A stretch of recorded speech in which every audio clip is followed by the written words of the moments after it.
Join the Brave Enough podcast with Julianne Williams. Renew, recreate, recover you. Hello, everyone, and welcome to the podcast, Brave Enough, Renew, Recreate, Recover You. This is Julianne, and I'm very excited today to have a very special person. She is a coach. She is a very interesting person, like I said, that brings to us a very wonderful insight and perspective on grief. It is Coach Geneva Livingstone. She is a master certified and confident grief coach, and she has been on her grief path since the age of 16. So today, please welcome Geneva. She is going to share with us some very special words, and I'm going to start by just letting her speak.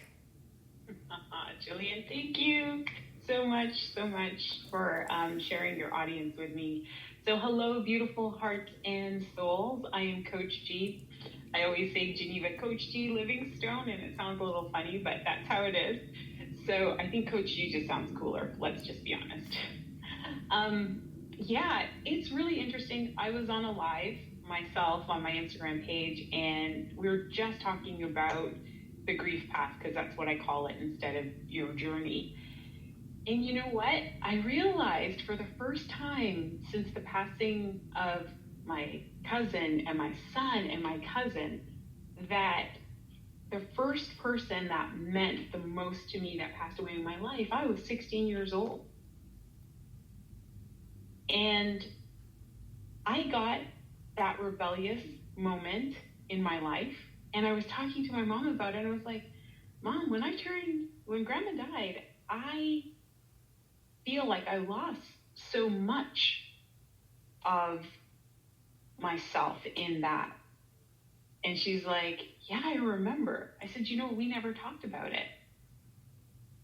And being steeped in grief, which is like my passion place, and I'm so glad that you're out here just giving such a voice to this, because I always refer to it as the world's quietest topic, yet every single person in the world is going to experience grief. And sometimes it's not just the death of a lost one, of a loved one, but it is the loss of anything that a person feels is important to them. Their health, their money, their homes, relationships, their pets. But we don't look at it like grief. We just do the stay calm and carry on, And I was just like, no. There's so much about this space that needs to be highlighted. There's so much to talk about, and there's so much healing that needs to take place in this space. So I'm so excited that you do this. Well, and I'm excited that we ran across one another on a Facebook group and our conversation that we had. And I think one thing that we both agreed on, which is what you pointed out, grief is not just losing a loved one. We grieve over so many things in our life that just don't turn out the way that we expected. And in our society, we just sort of sweep it under the rug, because if we're not strong, then we aren't sort of held to a level of esteem in our society. We are seen as, quote, weak, and weakness is not valued. And so instead of taking on all of the things that come with that loss, we instead are told that we need to just sort of buck up, or whatever the saying your family has for it, and move on and get with it and just find some new path. And in the end, what that does is it holds all these emotions here. And then when something else happens, we then are thrown into a place of even deeper grief. And, I just see this, I saw it with myself. And, I've had to walk through that in several of my losses. So I don't know, with the folks you work with the experiences that you've had, but I really wish in our society we could recognize all of these things that happen so that we can deal with them rather than push them aside and put ourselves in situations where the grief becomes just so overwhelming. Agreed. The way you said that is so beautiful. I say the same thing. You have been grieving at times in your life that you've never dealt with or handled. So when you lose a person, all of a sudden, grief highlights everything. And you're wondering why you're bottoming out. You're wondering, like, am I from a different planet? What's happening to me? There is the connection to the emotions that we're feeling and what we're going through on a day-to-day basis. It's lost. It is completely lost. And it's that deep sorrow where people bottom out on me that really causes me to have the biggest and the loudest voice. I mean, I didn't have to be a pastor. Grief called me. Grief pulled me in. I didn't see it coming, girl, let me tell you. I get it. Did not see it coming. I get it. I would have never thought what I would be like. I would have a YouTube channel, I've written a book and have a YouTube channel, whatnot. That certainly, I was an executive. So, I'm like, what am I doing? But like you, I feel very passionate in those times where I felt so unsupported and so alone and isolated. And no one should feel that way. Shouldn't be like that. 1,000%, I agree with you. And that's why I say that, grief can be a lonely path, but it doesn't have to be. Mm-hmm. Because if the light goes on, you see the amount of people that are actually on this path with us. Yes. You think you're by yourself, but you're not. Mm-hmm. It's just that I find there are not a lot of us who know how to walk it. Yes. And so being in grief and becoming a leader in this and having a voice that speaks above the noise, like on a different frequency, you hope shakes things up to the place where, I love the fact that you were an executive, and most likely when your grief happened, you were taken back and then probably you threw yourself into work, because that's what successful women do. Had the best results of my career after the loss of my husband. And yet, there needed to be a reconciliation for yourself inside of yourself. That's right.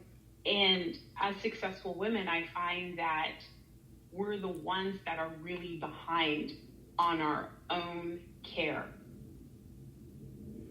So what are some of the healthy things we can do? I mean, because we do always put ourselves last. I mean, women, we're the worst, because we are the caregivers of the world. Everything that happens in the world, sorry, men that are listening, I love men, I don't have a problem with men, but the reality is the women, we're the caregivers. So most of the things that happen in the world on that side, the genesis of them are from the women of the family. But what that means is we neglect taking care of us. Yeah. So how do we grieve healthy as women? I think it depends on the type of woman you are. Okay. And when I think about successful women, overachievers, hyperachieving women, we are leaders. And because you are a leader in your job, because you have a team of people to lead, you also feel most vulnerable. And so I don't even think you know what it is that you need. And it's not necessarily going to get your hair done, going to get a pedicure. I'm not talking about that surface level stuff. But truthfully, most hyperachieving women do not know what they need at all. So when we talk about what are the things that they need to do for a healthy transition in this period, it is stop and get some help. And I know that sounds like it's easy, But my successful women are the women who solve all the problems, usually for their families, for their friends. So who's supporting them? That is my greatest concern. So my stop is a one-word sentence.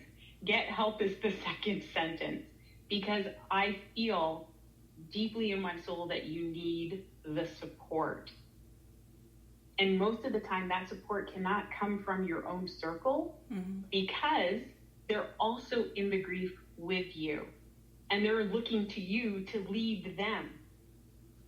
So you need to have your own person. Well, and people that are natural born leaders, as you're saying, I mean, the last thing that we do want to do is ask for help. We don't ask for help. So folks who aren't wired that way, yeah. it actually is, it feels embarrassing. It feels like you're not successful, and you thrive on these feelings of helping people when you're a leader, right? Leading is actually helping people be successful, in my opinion. When you're a good leader, people that work with you or that are in your family, when they are better and it's something you've helped with, you then feel successful. That's how you get rewarded. And so asking for help is one of those things that you don't practice. That's true. And That's true. To your point, it sounds easy. It's actually probably the most difficult thing that I ever did. So now that you've pointed out, and I'm thinking about it, it is the most difficult thing I ever. Going to counseling after my husband passed away was probably took all of the courage that I could muster up. Yeah. And I love that you say that, because that's why the voices need to be said. That's why conversations need to be had that are not just about a person who is grieving, but is about my successful woman who is grieving. Because if you hear that, then you're like, oh, wait, hang on a second. That's me, and I am feeling this way.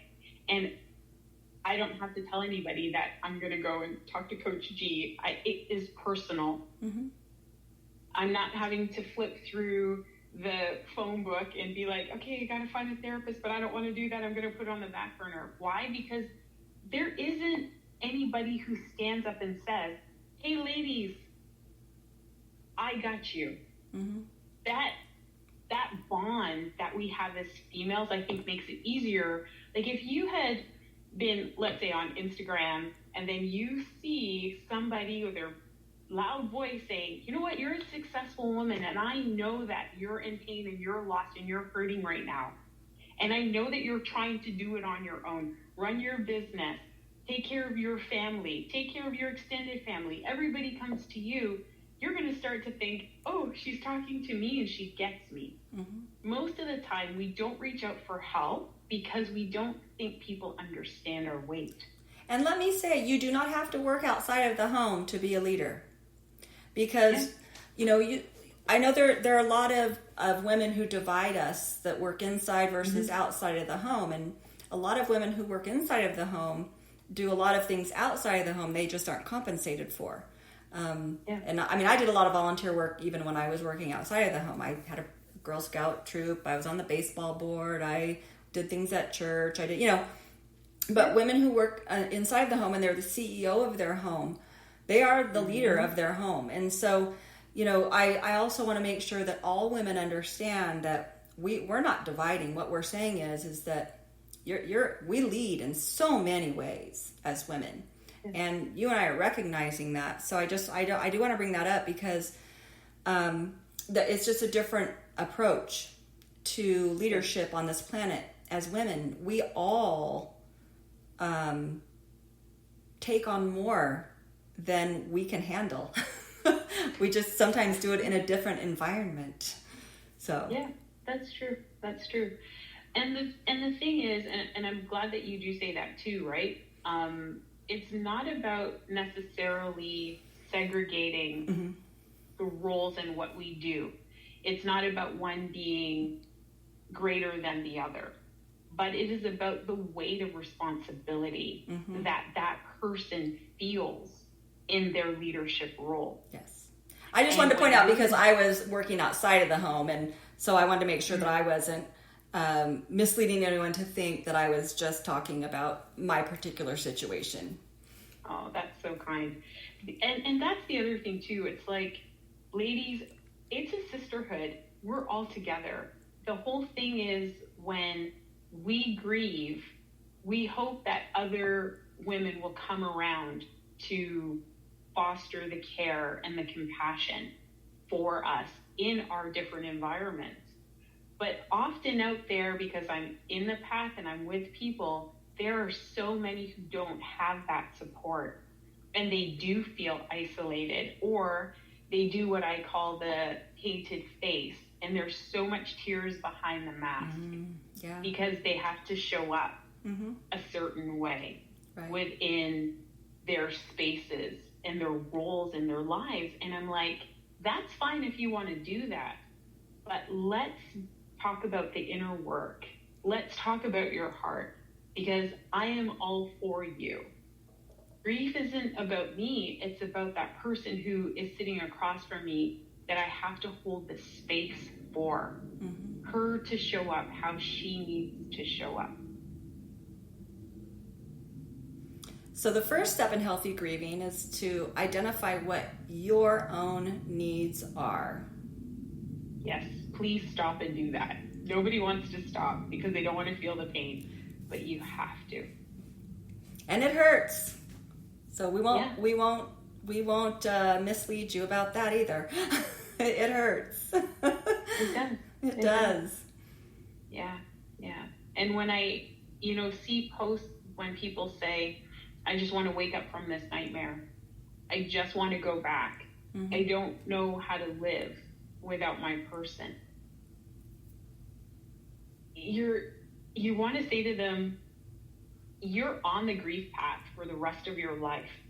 It's not like having an operation, you leave the hospital, you're okay, hopefully, for everything is good. Yeah. When you're in grief, you are on this path.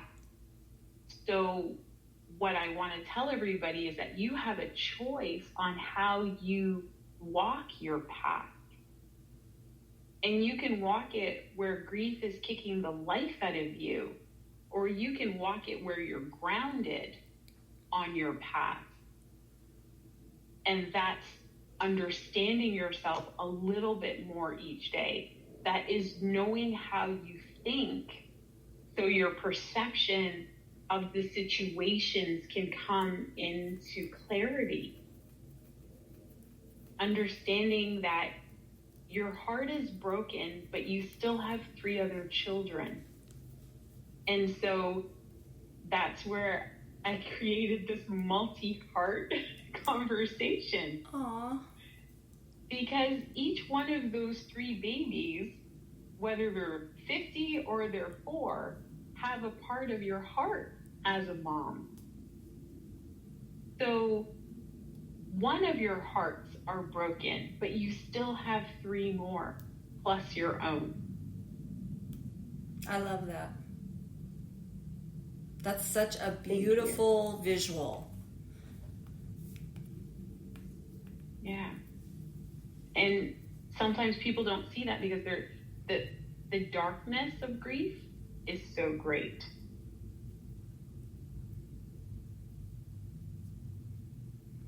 It is. I mean, I did a podcast on the physical manifestations of grief, because that was one thing I learned, after I lost my husband. I did not expect all of this physical just pain and heaviness, and it just was unbelievable. And it is that sort of you're dying from a broken heart feeling. And then to think of it in the way that you just said it, I love that. I have a visual of me and my children in that. Yeah. And when you see that, a little bit of reality comes in, a little bit of support for yourself comes in, and you're not just doing things because of your 3 children, but you're like, no, they're I have one heart that's broken, but I still have 3 that are beating in my own. And so you're not taking all of the stuff that you're going through and placing it on the kids in the way of, I'm just living for my children. Mm-hmm. But in actuality, you see them. Because your children also have to learn how to grieve. And I know we want to protect them, so we hide the grief. And that isn't healthy. Because grief happened to them too. Mm-hmm. So when we do the fold in on ourselves, and we function in the grief fog, the zombie mode. All right, yeah, mommy's okay, but mommy's not okay. And so one of the healthy things that I tell a mom is that it's important for you guys to sit at the table and to decide where each one of you guys makes a list, even if it's a little 3-year-old too, right? You all make a list, you pull out the crayons, you do what you got to do, and you come up with things that can make you feel good. So if the little one is like, I want to ride my bike, okay, no problem, we put that down. If for you, it's like, you know what, I need to take a long bath. Okay, that's written down. And then you guys have a code word for when the sadness comes. Okay. And let's say your little one comes home and sees you on the couch and you're like, Mom, are you okay? And you're like, I'm having a purple day. It's like, oh, you're missing Daddy. Okay. Did you want to do anything on your list? Because you know kids, they'll keep you accountable. They're so beautiful. Yeah, they are. Do you want to go do something on your list, Mom? You know? And what a beautiful way to walk through grief, as opposed to you're on the couch, the kids come home from school, you rush to get your makeup on, your hair done, or change your yoga pants to look like you're okay when you know you're not. And for each one of the children to have their little word where it's like, I'm having a purple day too. Okay, all right, what do you need? Let's go look. We're teaching our children how to grieve. And then we support them in whatever it is that they want to do. And you're not mad at your 3-year-old who wants to ride their bike at 10 because their mood is purple right now. Mm-hmm. You understand the reason for why. And so we do it, and they're cared for. And those are really healthy little moments that you can bring into your life as a family to grieve together. Instead of, Mom is grieving and, yeah, I've got the kids in therapy. Well, the kids are not in therapy every day. They're at home. They're at school. They've got triggers. You've got triggers. So bringing that bridge together.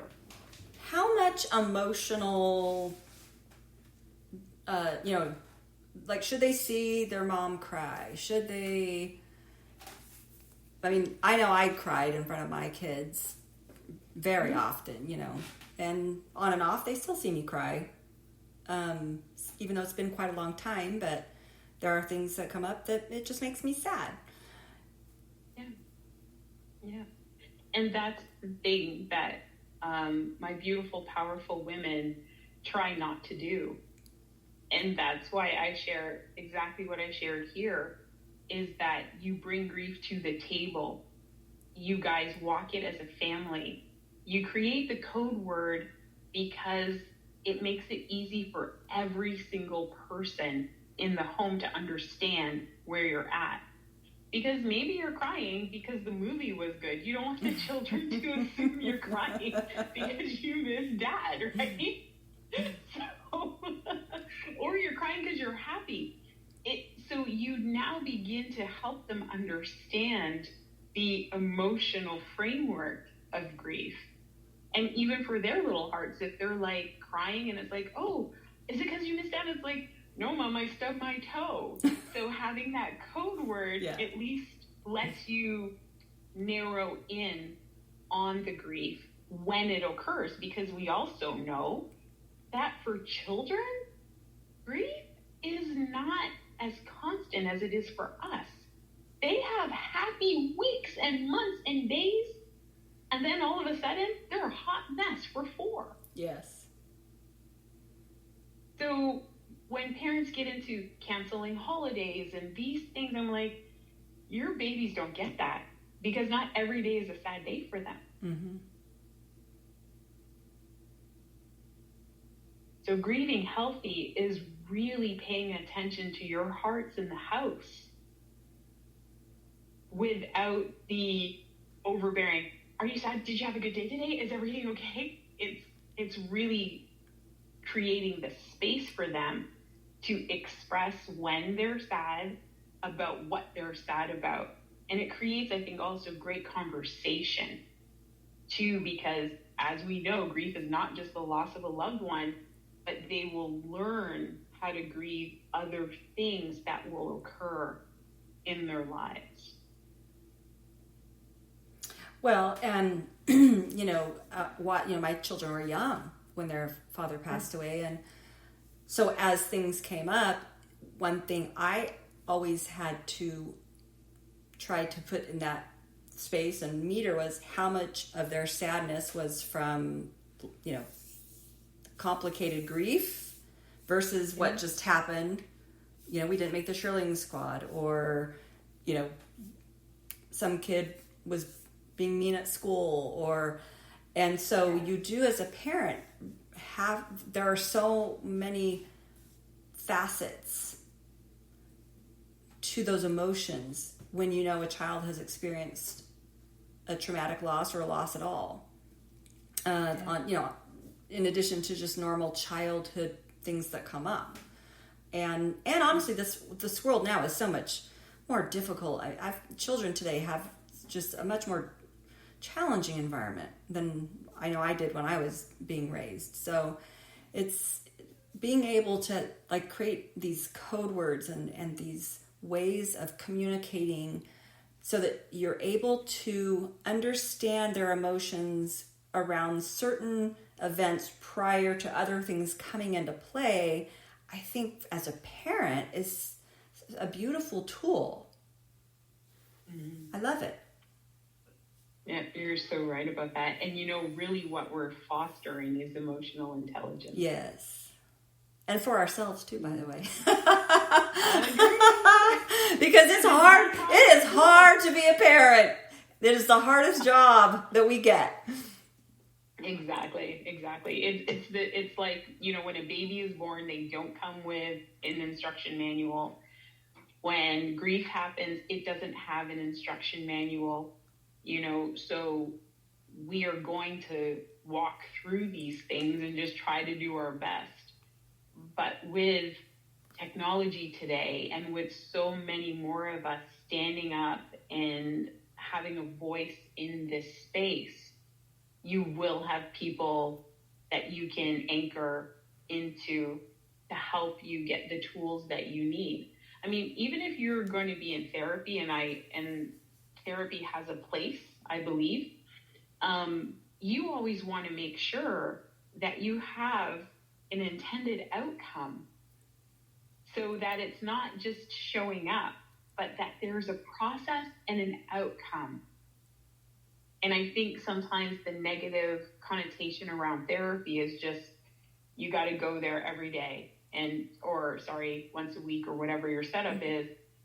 Talk, leave, come back, talk, do the same thing. And I'm like, no, you can say to your therapist, okay, I'm going to do eight things with you, or 10 sessions with you. What is this outcome going to be? So that your brain has a focus. Mm-hmm. And it can follow the path. Right. So I hope that we can really begin to shed some of the fear that comes from partnering up with a person to help you in a hard space. Well, I think, I think in our society, we have made it a weakness to share our emotions with somebody, maybe outside of our family, maybe outside of our circle of friends. And I understand that. I really do. I mean, we're a very private society. We're very much into our nuclear families and so on. But what I found through my grief path is that it's been very, as I have been open about it, more people have been open with me. And that's why actually I am doing this. It taught me that there is a need for people to come together and for there to be a mechanism to share and to not feel alone and to not feel isolated and to find a way for that sorrow to find a place to go that's not just sitting here and here and here all the time, where it inhibits the rest of your life from being joyful. Because I know there was a defining moment, during my early stages of grief where I had to make a choice about, was I going to live desperate, or was I going to find a way to build a life that was joyful again? Because I had at least half of my life to go. Because it felt very overwhelming to think about my life all by myself without my husband at a very young age, at 36. But to stay where I was like a special slice of hell. So, but it was a moment in time where I knew I had to make the choice. And, I think we're left to make that decision on ourselves, by ourselves so much in our society, and it just shouldn't be like that. So that's why I just love these conversations, because we kind of don't know where to turn, I think, a lot of the time. Exactly. So what you do is fantastic. So let's talk about that just for a minute. So you are, like I said at the beginning, you are a grief coach. And you are, first of all, you've experienced great loss in your life. So, you come first from the place of experience, which is deep and is profound. And then you are now educated and certified in a way that puts it together so that you can work very intricately with someone who is finding their path out of that early grief, or even probably later in grief, right? Because sometimes we just don't deal with it until it's later on. That's true.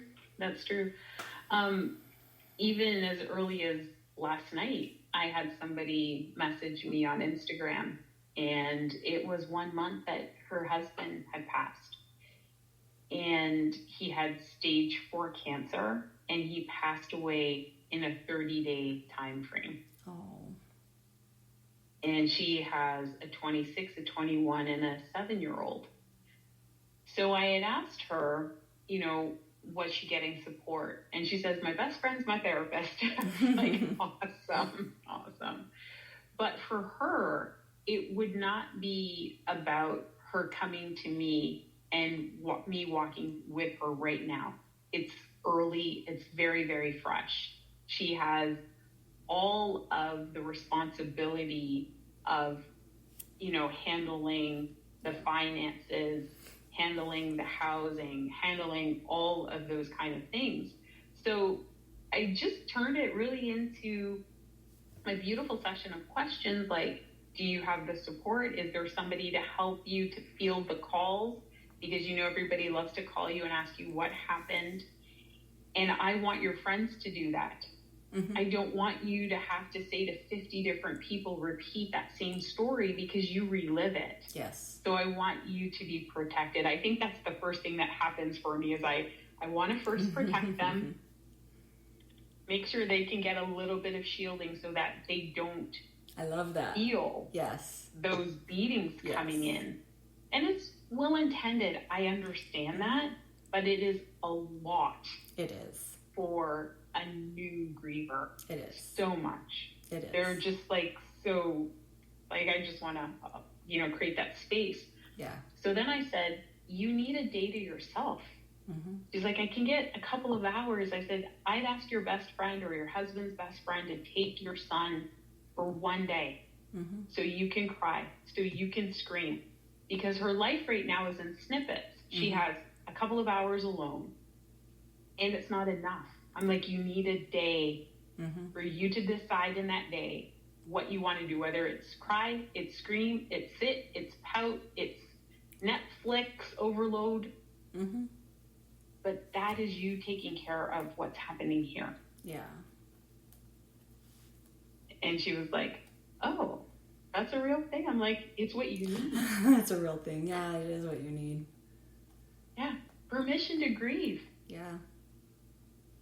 Permission to isolate for a bit. It's okay. Permission to ask people for support. Like, you know, Julian, can I give people your number? Just forward my calls to you, and every time they want to talk about my husband or what happened to him, could you please do that for me? You're a little removed. You'll probably say, yes, let me do that, please. Absolutely. Absolutely. I've done it for people before. Because it's true. Every time you tell the story, the emotions well right up, and it doesn't give you any emotional space. Yeah. Or, you know, letting people call you before they arrive. When my friend lost her mom, it was after I had lost my son. And death etiquette kind of came about a little bit at the kitchen table, because she's like, you're braver, Geneva. You make a video about what people should say and not say to us. I was like, oh, thank you. I have a big mouth. Okay, I'll do it. Yeah, well, join the club. She threw me out. She threw me out. And so it was just really interesting, because when she had called me to tell me about her mom passing, following what we've both just sort of lived, what she's lived with me with my son passing, I said to her, what would you like me to do? Do you want me to come after work? And she said, no, my husband doesn't even know yet. He's still sleeping because he works midnights. So he's still sleeping. So when he gets up, I'll speak with him. And I was like, okay, you need anything, you reach out and you let me know. But before that, I probably would have been like, oh my gosh, you lost your mom. Okay, I'm going to get off work. I'm going to be at your house like in 2 seconds. Right. And yet that's not what she needed. Right. She just wanted to tell me what happened, bring it into my awareness so that she could feel the support that she needs to feel. Yes. And then asking her, I think, was the most glorious gift we could give a griever. Yes. Yes. Because everybody likes to tell us what we need to be doing. That's right. That's right. If we'll listen. Don't you like that? Like, how many people decided to make decisions for you while you were in your grief, and you're like, hang on a second, I'm not 5.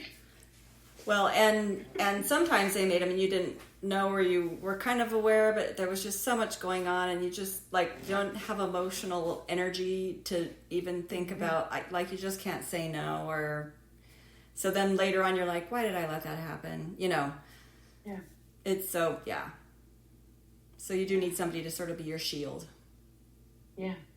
Yeah, but that is like the first thing for a brand new griever, is to get that set up. I think that would be a phenomenal business to build, is like when somebody passes, you contact this company, we will send somebody to the hospital for you. All the visitors can get the information from them. That is a good idea. Let the family have some time. That is a good idea, actually. It's a great idea. Somebody listen to this video. Hey, there you go. If you are an assertive person with a kind heart, there you go. Yeah. I think it would just be something revolutionary for the grief community at large. Yeah, it is. It's a great idea. So if someone wanted to find you and they wanted to get some coaching, okay, how would they find you? I am Instagram. Instagram.com/death_etiquette. Okay, and we'll link, and I'll have you send me all of your information, so we'll link everything below, but Instagram.com/death_etiquette. That's me. Okay, and that's you. And do you have a website or anything else? No, it is, That's fine. I started one, I dropped it, I started one. It's just a lot of work, so that's fine. I think there's a bazillion people on IG. I don't think you have anything to worry about. Yeah. So what we'll do is we'll link that below so that people can find you. And then you do coaching. So you do one-on-one. And so then they could reach out to you there. And do you have packages, or how do they, just give me an idea real quick of your typical service? Sure. So I do everything one-on-one at the moment, because I think that grief is one of those things that needs to be tailored to the individual, where they're at and how they're feeling. So we can start at 8 weeks and it can go to a year. Okay, perfect. Yeah. Wonderful. And wow, I appreciate you coming on with me today. I just love talking to you about this stuff. It's really, really cool to just, think so much about life experiences, how we deal with them, the role that we play with one another in this, grand plan called life, and, how will we deal with it in our societies. I know you are in Canada, which I didn't say in the beginning. Maybe you're better in Canada than we are in the United States, but I don't think so based on our conversations that we've had. I don't think you guys are any better there to the north. So, I don't think in North America that we're very good at grief. But it's quite amazing. And I just am so grateful that we got to get to know one another and have this chat. And then just for everybody else, I do have a new resource, which I'll link below. I wrote a quick blog about just 3 mindset changes that I made when I was grieving that just gave me a minute of rest from the overwhelming thoughts of the grief. And so I'll link it below. You can request the blog and it'll get emailed to you. And I hope you find that helpful. And I also have one that you can find, which I'll link below, that lists, I think, the 7 ways or 5 ways that I got through the first year after losing my husband to suicide. So anyway, thank you for joining us today, everyone. Coach G, thank you. I will say that in the description. I will say Geneva Coach G Livingstone in the description because it is cool. But Coach G, thank you for coaching us today on this podcast and YouTube video. We appreciate you so much. Thank you. If you are inspired by this podcast, leave a review and share it with your friends. You can always connect with Julianne Williams at juliannewilliams.com.